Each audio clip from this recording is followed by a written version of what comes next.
Assalamualaikum warahmatullahi wabarakatuh. Perkenalkan, nama saya Nisaul Putri dari kelas 3C Farmasi dengan NIM 2048201091. Baiklah, di sini saya akan menjelaskan tentang sulfonamida, antihistamin, dan barbiturat. Yang pertama ada sulfonamida.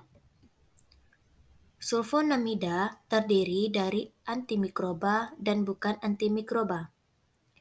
Yang bukan termasuk antimikroba terdapat 3 jenis, yaitu antikonvulan, antidiabetik, dan diuretik. Penemu sulfonamida adalah Domek pada tahun 1932. Yang ditemukan oleh Domek adalah frontosil atau zat warna azo efektif terhadap infeksi bakteri. Berdasarkan penemuannya, disintesis berbagai macam obat, di mana berbagai variasi pada radikal R dan gugus amida dan pada gugus amino menyebabkan perubahan fisik, kimia, dan daya antibakteri. Sulfonamida terdiri dari sifat fisika dan sifat kimia. Sifat fisikanya yaitu zat padat, berwarna putih, tidak berasa, tidak berbau, dan kelarutan. Pada sifat kimianya yaitu ada amfoter dan asam lemah. Reaksi pada sulfonamid. Yang pertama dengan asam karboksilat. Sulfonamid plus DAB HCl.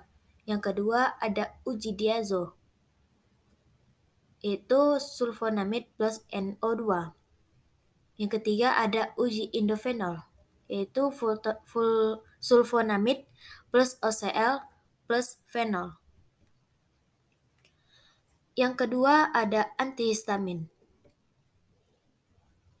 Histamin dibebaskan dari mast sel oleh berbagai macam faktor, seperti reaksi alergi, kecelakaan dengan cedera serius, dan sinar UV dari matahari. Fungsi histamin pada proses peradangan dan pada sistem daya tangkis. Pada antihistamin terdapat aktivitas, yaitu kontraksi otot, vasodilasi, hipersekresi, dan memperbesar permeabilitas. Pada antihistamin terdapat H1 blocker dan H2 blocker. Yang pertama ada H1 blocker atau memblokir H1, yaitu saluran cerna, kandungan kemih, dan rahim terdapat ujung saraf. Yang kedua ada H2 blocker atau memblokir H2, yaitu berkurangnya hipersekresi asam klorida dan mengurangi vasodilatasi. Struktur antihistamin terdapat 5 golongan. Yang pertama, amino alkyl ether. Yang kedua, etilendiamin. Yang ketiga, piperazin. Yang keempat, propilamin. Yang kelima, penotiazin.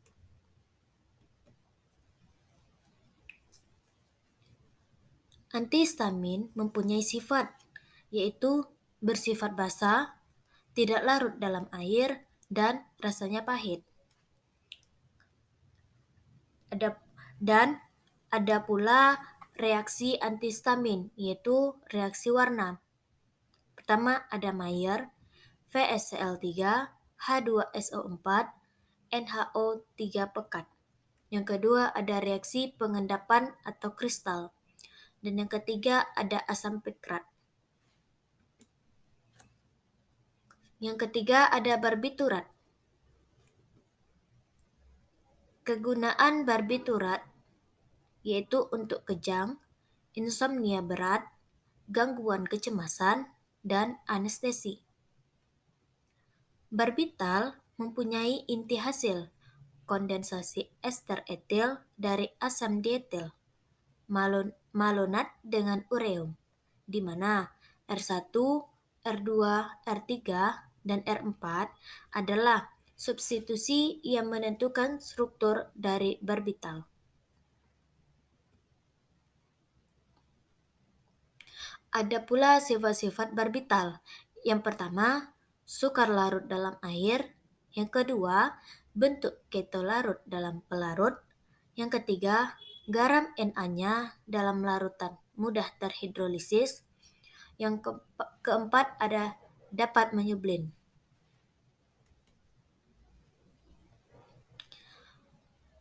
Reaksi barbiturat. Yang pertama ada reaksi pari, yaitu pembentukan senyawa kompleks antara barbital dengan senyawa CO. Yang kedua, reaksi Zwicker, yaitu pembentukan senyawa kompleks antara barbital dengan senyawa CO dan Cu. Yang ketiga, ada reaksi kristalisasi, yaitu reaksi pengendapan atau kristal, umumnya reaksi kristal golongan barbiturat dengan aseton air. Mungkin cuma ini yang dapat saya jelaskan. Apabila ada kesalahan, saya mohon maaf. Assalamualaikum warahmatullahi wabarakatuh.